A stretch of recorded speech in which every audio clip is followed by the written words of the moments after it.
Olá pessoal, bem-vindos ao meu canal. Hoje nós vamos continuar estudando o resumo dos livros da Bíblia e é dia do livro de Filemon. Esse livro, na verdade, é uma carta que Paulo escreve especificamente para Filemon, que era um colaborador dele na igreja, no ministério, e ele faz um pedido especial para Filemon.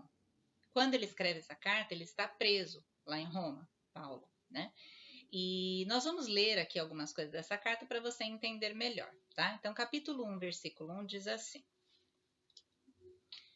Paulo, prisioneiro de Cristo Jesus, e o irmão Timóteo, ao amado Filemon, também nosso colaborador.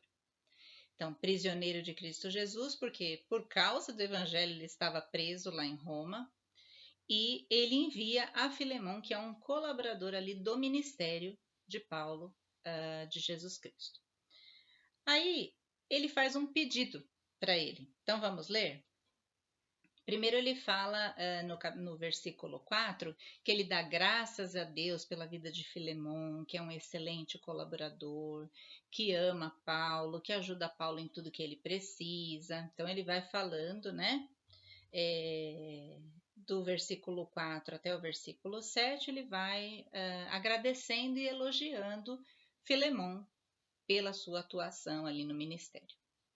A partir do versículo 8 é que ele faz esse pedido para Filemon. Vamos ler? Diz assim: ó, pois bem, ainda que eu sinta plena liberdade em Cristo para te ordenar o que convém, porque ele era líder dele no ministério, né? Então ele poderia falar, ó, faz isso, faz aquilo. Né? Então, ainda que eu sinta plena liberdade em Cristo para te ordenar o que convém, prefiro, todavia, solicitar em nome do amor. Em vez de eu te ordenar alguma coisa, eu quero te pedir uma coisa, em nome do amor. Sendo o que sou, Paulo, o velho e agora até prisioneiro de Cristo, sim, solicito-te em favor de meu filho Onésimo, que gerei entre algemas. Ele antes te foi inútil, atualmente, porém, é útil a ti e a mim. Então, vamos ver essa parte aqui. Ele intercede por essa pessoa de nome Onésimo, que ele chama de filho. Na verdade, é um filho na fé, né?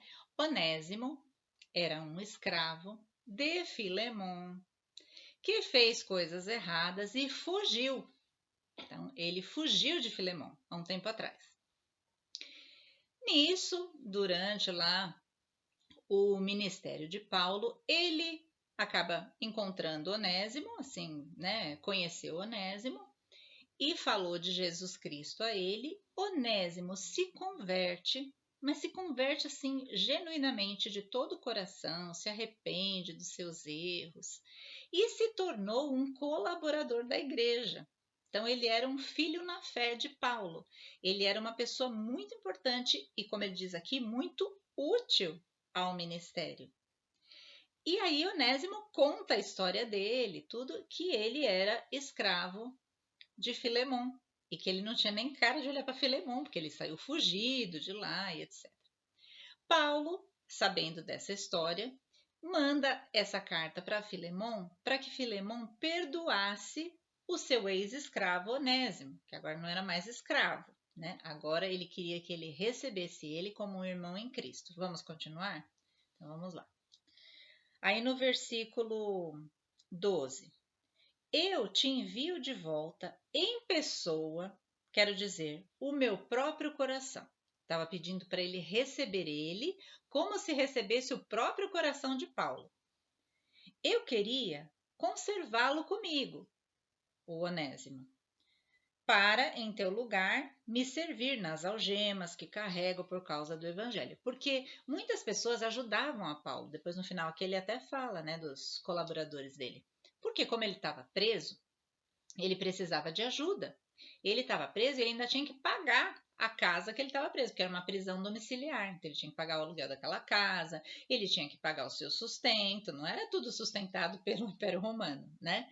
Então, ele precisava de dádivas, de doações, de pessoas que o ajudassem. E, ao mesmo tempo, ele recebia na sua casa pessoas e falava de Jesus. Então, ele estava preso, mas ele poderia falar de Deus ali, do Evangelho, às pessoas que viessem visitá-lo. Então, ele continuou o seu ministério mesmo preso.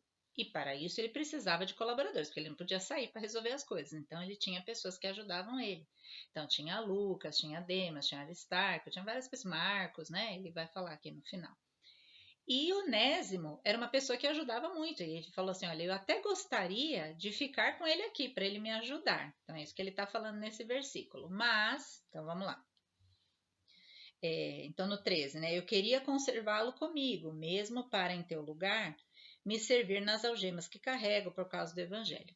Nada, porém, quis fazer sem o teu consentimento, para que a tua bondade não venha a ser como que por obrigação, mas de livre vontade.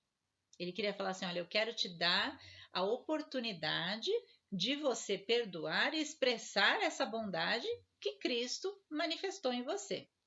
Então, no 15. Pois acredito que ele veio a ser afastado de ti temporariamente, a fim de que o recebas agora para sempre. Não como escravo, olha o que ele fala aqui, não como escravo, antes, muito acima de escravo, como irmão caríssimo, especialmente de mim e com maior razão de ti, quer na carne, quer no Senhor. Então ele fala assim, olha, ele ficou um tempo longe de você. Não importam as circunstâncias pelo qual ele saiu, como é que foi essa situação, quanto tempo ele ficou fora. O que importa é que agora ele volta para você, não mais como escravo, mas uma pessoa transformada, um irmão caríssimo em Cristo, uma pessoa que vai te ajudar muito ainda no ministério. Olha como a vida é louca, né? Então, Deus transforma a vida de uma pessoa através de Jesus Cristo, e todo o futuro é modificado por conta disso. Aí no 17 ele fala assim, ó, vamos lá. Se, portanto, me consideras companheiro, recebe-o, como se fosse a mim mesmo. Então, Paulo está dando um ultimato, assim, né, para ele, porque ele fala assim, olha, se você me considera, imagina, quem que não considerava Paulo, né, o líder da igreja ali do Evangelho de Cristo, se você me considera, você recebe ele como se fosse eu, então você tem que tratar Onésimo como se fosse Paulo chegando na sua casa, o que você faria, né, Paulo andando com você, o que você faria? Então, a mesma coisa, o mesmo tratamento ele queria que ele tivesse com o Onésimo. E aí ele ainda fala mais no 18. E se algum dano te fez, ou se te deve alguma coisa, porque ele devia ter roubado algo ali, lança tudo em minha conta. Ou seja, eu vou pagar a dívida dele. Eu, Paulo, de próprio punho o escrevo, eu pagarei. Não para te alegar que também tu me deves a ti mesmo. Sim, irmão, que eu receba de ti no Senhor este benefício. Reanima-me o coração em Cristo. Ele está falando assim, olha, faça isso, se ele te deve alguma coisa, se te deu algum prejuízo, eu pagarei. E faça isso, me reanime o coração. Receba ele como irmão caríssimo em Cristo. Então ele está pedindo uma coisa que você vai falar assim, tudo bem, né? Então Paulo pediu, ele vai atender. Só que isso mexe ali com algo muito importante, que é a questão do perdão, que é a questão de nós eliminarmos a necessidade de vingança, de nós perdoarmos alguém que nos ofendeu. Essa carta é um grande exemplo disso, de como, através de Cristo, nós devemos perdoar as pessoas, assim como Ele nos perdoou. A própria oração do Pai Nosso fala isso, né? Perdoai as nossas ofensas, assim como nós perdoamos a quem nos tem ofendido, né? Aí depois aqui, no versículo 21, ele fala assim, ó, certo como estou, da tua obediência, eu te escrevo, sabendo que farás mais do que eu estou pedindo. Ou seja, não é porque eu estou pedindo que eu acredito que você vai fazer isso, mas te conhecendo, Filemão, eu sei que você vai fazer até mais do que eu estou te pedindo. E ao mesmo tempo, prepara-me também pousada, pois espero que por vossas orações vos serei restituído. Ou seja, se prepara porque em breve estarei voltando. E realmente ele depois sai dessa prisão, né? Porém, ele fica um tempo, depois solto, vai para Macedônia e tal, e aí por fim ele é preso novamente, e nessa segunda prisão ele é morto, que nós já falamos na carta de 2 Timóteo, né? Porque não está em ordem cronológica. Então vamos lá. E aí ele fala assim, ó, no 23, saúdam-te Epáfras, que também é prisioneiro comigo, e outras pessoas foram, né, prisioneiras ali por Cristo, em Cristo Jesus. Aí ele fala, Marcos, Aristarco, Demas, Lucas, meus cooperadores. Então veja que ele tinha vários ajudadores. Dentre esses ajudadores estava Onésimo. E sabendo da história de Onésimo, que essa história não poderia ficar assim, né? Seria bom tanto para Onésimo quanto para Filemão que essa história se resolvesse. Então, essa carta é um pedido em amor, através de Cristo, que ele recebesse agora esse ex-escravo como seu irmão em Cristo. Então, eu acho uma carta muito bonita. E o que, que ela fala para as nossas vidas? O que, que ela nos ensina?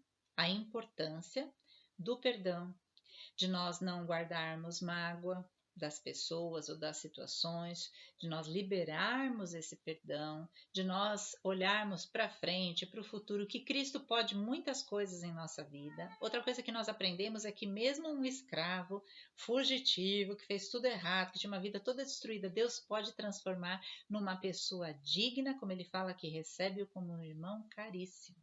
Então, olha como Cristo nos valoriza, como a obra de Deus nas nossas vidas pode nos transformar totalmente. Então, seja você a condição, esteja você na condição que estiver, se sinta como você acha, às vezes a pessoa tem baixa autoestima ou tem sombras do passado, tudo Deus pode transformar a tua vida. Então, que essa carta seja uma grande lição para nós, de amor, de restauração e de perdão. Amém, queridos? Que Deus abençoe a sua vida, a sua casa, a sua família e até o nosso próximo programa que nós vamos continuar estudando os livros da Bíblia. Deus te abençoe, querido. Até mais. Tchau, tchau.